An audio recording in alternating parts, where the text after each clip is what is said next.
Good afternoon, everyone. Could I just ask for your full attention just for these first 2 minutes, please? Sit comfortably. You may wish to close your eyes and bring yourself present here to this moment. And I want you to, although I have you here in the present, I want you to contemplate the original people who would have camped around here for tens of thousands of years. This area was known as Bulanaming, and we are on the country of the Gadigal people, of the Eora nation. So it is with great respect that I acknowledge the original custodians, the ancestors of this place, their current elders and emerging leaders, and may great spirits be brought into their future elders to maintain this magnificent culture. Yamagaro, ancestral spirits, we are people from many lands gathered on this place. I kindly ask your permission to discuss the sacred acacia and its dreaming places. Yamagaro, ancestral spirits, our intention is to keep our community informed and safe. We wish to keep the plants in the wild safe, and we hope to develop deeper appreciation of your culture. Yamagaro. Thank you. You can become rabble now. When my old mate Jeff asked me to give a talk on DMT Acacia in Australia, I thought, well, in private, I could talk your ear off, but in public, that's a little bit tricky for three hurdles that I see. The first is incrimination. The humble acacia, the emblem of our land, if you stick it in a pot of boiling water, you could be deemed to be making an illicit substance and be subject to the law and courts. It's a sad indictment of our society that to make a healing tea from your garden for your family and friends is an illegal act. And to be a healer in Australia using plant medicines in the tradition of Indigenous tribes around the world for all of history, that makes you a criminal. So maybe my talk shouldn't promote that kind of behaviour. The second hurdle is unsustainable destructive harvesting. If somebody disregarded the sentiments of my talk and ventured out and killed a plant, that would be very bad. The main reason I decided to talk in public for the first time was because Jeff showed me some pictures of some horrific damage in a very sacred place to a plant that is a great ally of mine. Now, a lot of the high desirable, high DMT species are micro-endemic. That is, they just grow in one small geographic area, just on the side of one mountain or just in one little valley, and this makes them very prone to extinction. Now, to get to what we know about acacia today, of course, myself and most of the people that I know here have sustainably foraged. That is, some species you can just gather the leaves, which on acacias are called phyllodes, just gather them off the ground. Or look for trees naturally fallen over, lightning strikes and the like. Or, with a sterilised pair of secateurs, take a little bit off a conscious selection of trees, giving acknowledgements and intentions, such as I just did at the start of this talk, and never taking more than a modest amount for your needs. Back in the day, 20 years ago, when crystal DMT and then Changa started circulating in Australia, it was never sold. It was only ever gifted and exchanged. It was an unwritten rule that it was impossible to put a price on such a sacrament. And consider a good Changa. Old mate has scarified the seed. He's nurtured the seedling. He's planted the tree and watched it grow for 5 years. The same with his vine. Years of love and care. Then he's trimmed some leaves, done an extraction, combined the magic, and made a smoke that represents 5 years of love. And how do you put a price on 5 years of love? But at some stage, somebody's gone, oh, white crystal in a baggie, must be $300. And DMT had a price on its head and became a commodity. And the sacred places and trees have been vandalised ever since. Now, I'm going to paint a worst case scenario picture to stick this to your mind. Consider the difference between old mate's loving garden changa and some meth head with a massive drug debt to service. His dealer's ready to start breaking his legs. He goes into the forest where he sees money for jam. It's a DMT supermarket robbery. And he destroys the plants to make a commercial quantity of DMT. He sells it on the dark web or floods a festival with it. And them folks partaking of bad karma DMT and supporting the meth industry to boot, they would have entities or parasitic energy or psychic weeds or whatever you want to call juju circling around them like Apaches around a wagon train. And those acacia spirits, who, when properly petitioned and acknowledged, are beneficial and protective, they'll just go, they're all yours. They killed our trees. So you should always consider the origin of any substance. If you were going to buy a rare acacia from the dark web, it's most likely dodgy. If you go to a circle where 30 people are drinking a rare acacia, you need to see their plantation out the back or have a good explanation of how it was sourced, or you could be the part of some bad business. So, for the protection of the plants, I won't be mentioning any specific plant names or locations in my story. The third hurdle when talking about Acacia DMTs in Australia is its interaction with its inhabitants. Here in Australia, there has been a continuous ceremonial culture of the dreaming for, let's say conservatively, 50,000 years. That culture has known about the properties of all the plants and lives sustainably with them as fellow beings. They know about all the plants' medicinal values. So it would be very interesting to discuss any ceremonial use of psychoactive substances. But that information is protected behind a wall of initiated-only knowledge, and they've been very good at being tight-lipped about it. Of course, the ancestral spirits and elders have felt and known about the popularity of people doing ceremony on their country, be it ayahuasca or cactus or cambo, and that the acacia was being smoked and drank, and that the dreaming places were being entered, and also that the sacred places have been defiled. So there were some murmurings that there might be a disclosure, something that may give a greater context for respect for ceremony conducted in Australia. But nothing is forthcoming. And on the one hand, I was very excited that we might have been given information that there's been a culture using DMT for tens of thousands of years. That would get the ethnoanthropologists in a flat, rewrite a few books. But on the other hand, it would promote more destructive harvesting. And would we really want some quaint town in Australia becoming the new Occultist? What I can discuss about the Indigenous use of acacia is as a smudge on the big jobs of birth and death. Acacia, particularly the DMT varieties, were sought, traded and kept for creating smudging smoke during birth and at death. Birthing pools and places and burial sites would be near acacia habitat as well. And where this is interesting is this ancient practice correlates with the latest science.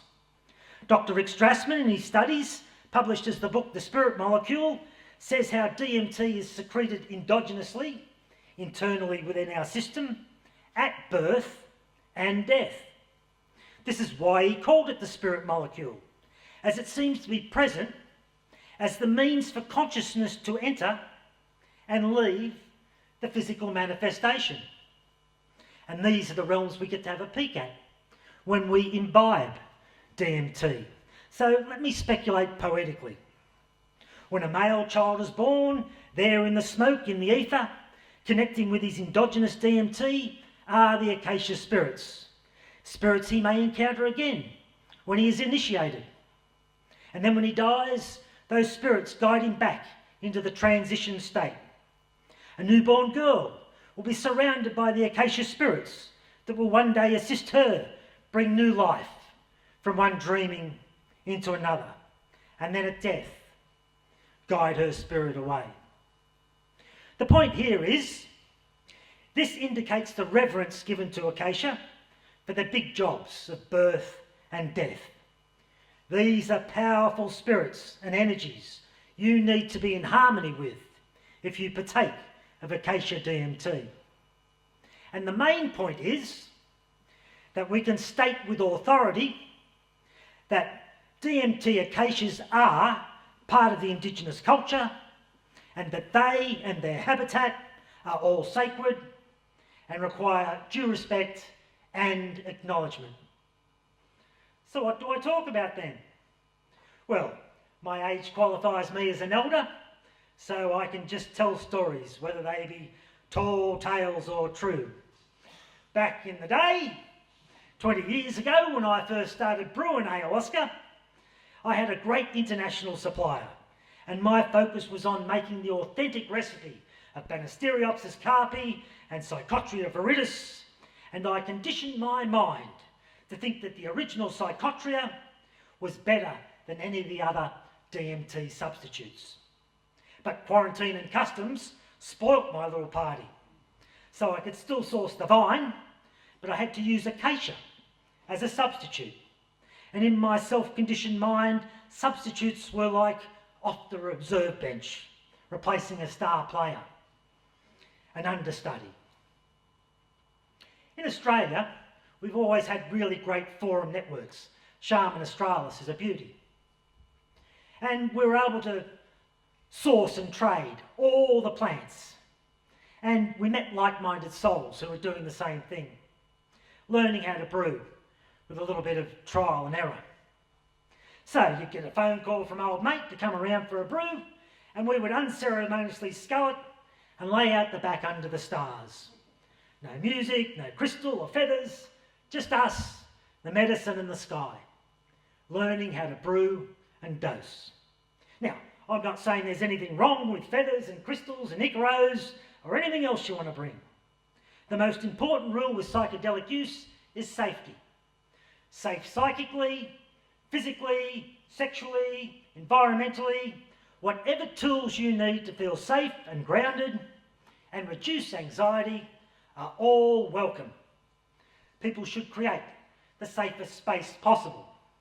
So I suppose in hindsight, we may have been a little bit reckless, but it was our enthusiasm for the plants that kept us safe. We wanted all the details, what plants and quantities and cook times and reduction techniques, etc. And it was our love of the plants and wanting to express their hidden attributes that kept us safe.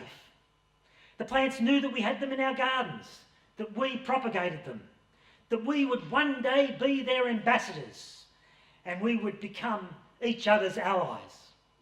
And our relationship with them grew wonderfully. And when you have a great relationship with the plants, they will show you how to be more like a plant. Plants are the great incorrupt life force that the majority of consciousness inhabits, seeing as how they account for 99% of the Earth's living biomass. They perform the great miracle of photosynthesis that should never be taken for granted. They can make matter out of sunlight and water, the two forms of energy that creates, animates, and informs the physical manifestation. A plant requires water, nutrition, and no toxins, and they will assist you to get the most nutrition out of your water and food, and eliminate your toxins, both psychically and physically. And when you become a better conduit for source energy, you will access higher vibrational consciousness, and that will override your intellect and empower your inner tuition. And your inner tuition is all you need to understand the obstacles of your life and their purpose. And when your inner tuition is blossoming and overflowing, its fruit will assist others. And the plants will tune your alignments and awareness of synchronicities. And you will get that thing that everybody talks about, manifesting abundance. In my case, it was becoming the co-custodian of an incredible piece of wilderness, slap bang in the most sacred precinct on the east coast of Australia. All the song lines lead there. All the tribes went there for ceremony. And down the road is the place where for the last 15,000 years, every elder and clever man on the east coast of Australia has stood and had the highest knowledge given. So that was clearly the Acacia spirit saying that this dreaming is a thing. And to get the most value-added benefit out of your medicine, hop on the coattails of the amazing energetic imprint on this land. Nowhere on the planet is more prime for ceremony than Australia. And my alignments ensured that I was privileged to be invited to partake of a very special brew with a very secret plan. It joined all the dots and loose ends, but then I had to go home and debrief my ayahuasca vine. Now, I always thought my vine was the pinnacle of interdimensional biotechnology. And I said to her, Mother Ayahuasca, the great acacia is the original tree of knowledge. She is older than you and just as wise, and is surely your equal. And she said to me something like,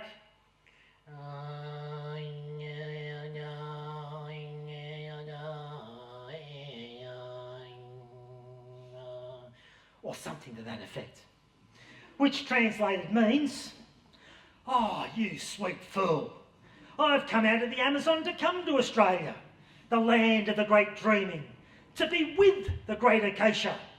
And she went on to say how she'd done her training in the jungle with the Amazon and the shaman and the tribes, learning how to share a consciousness field, getting the shamans to dieta on all the plants and learn their properties and how to heal. And then the gringos started coming along, and she learned all about climate disaster and first world problems. Then the Australians came, who had been using Acacia DMT, and she could read all about it in their auric fields. And she said, that, I'm going there to get me some of that. And she had to recalibrate. Australia is a completely different habitat. Different sunlight aspect, different rain, microbes, insects, birds and companion plants. It took a few years to adjust, to work with the acacia, to be shown the original dreaming. But now she is tuned up and harmonised with the acacia, creating new traditions within the dreaming. Initiation medicines that bring self-revelation in one session. And just like a surgeon who should only need to operate once, the vine and the acacia are a psychic surgery team, creating transformations. Now, I'm not going to stand here and make the acacia sound all enticing, whilst also stating, hands off, let's move to cultivated plants only, without putting some solution out there. If I had $5 for every time a young person's asked me for a shamanic traineeship, I'd be able to take my lovely family out after the gig for a meal down the road.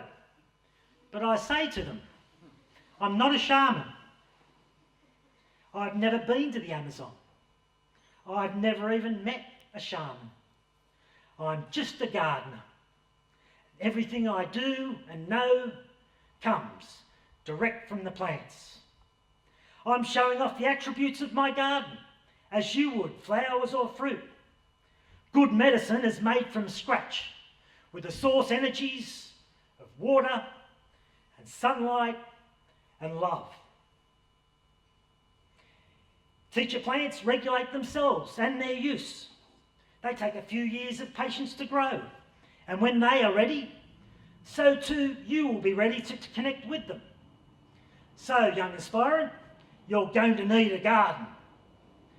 And the young aspirants say to me the same thing you're all thinking now, but I'm a millennial. I'll never own my own fucking house and garden. Another sad indictment on our society. So, whilst I have all our minds and hearts joined through this story, let's put it out there for a benefactor with a few spare acres for a community garden. The same model used for folks with no room to grow food. Folks could have a plot, a few acacia, some cactus, big trellises to grow vines over, and in a few years it would be a hub for the trading of cultivated medicinal plant materials within an informed community, brewing and dosing safely under the guise of elders, as it has been for millennia. Assuming, of course, that it will all be legal in 5 years then, once Dean's old mates tweak the government a little bit. So, I'm expecting more wonders. The further secrets that the plants have to show us. The abundance for all who seek responsibly. These plants want no parameters put on their magic. There is so much to explore. Thank you for your attention and enjoy the rest of the show. Yamago!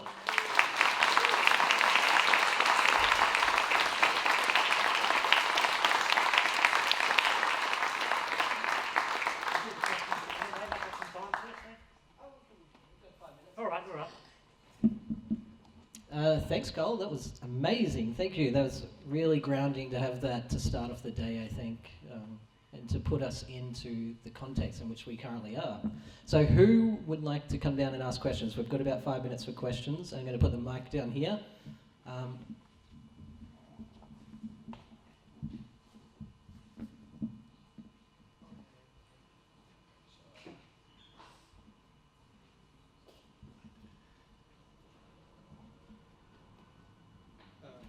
Can I stay like this? Can I stand like this?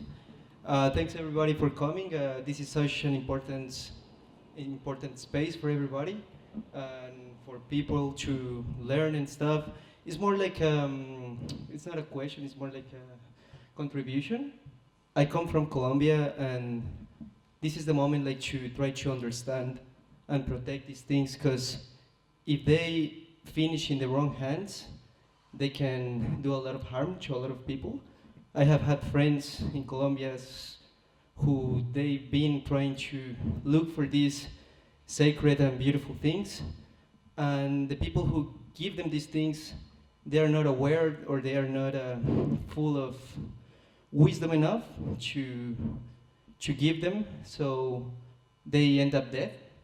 They don't know how to cook them or prepare them and stuff. So I think what we do here, it's important in the term that safety is the main reason, is the main important thing overall, and understanding the substance. But we need to understand it and spread the wisdom in a manner that everybody can understand it, not just for recreation. And I really enjoyed your story. Thanks a lot. All right. That was really good. Thanks, everybody.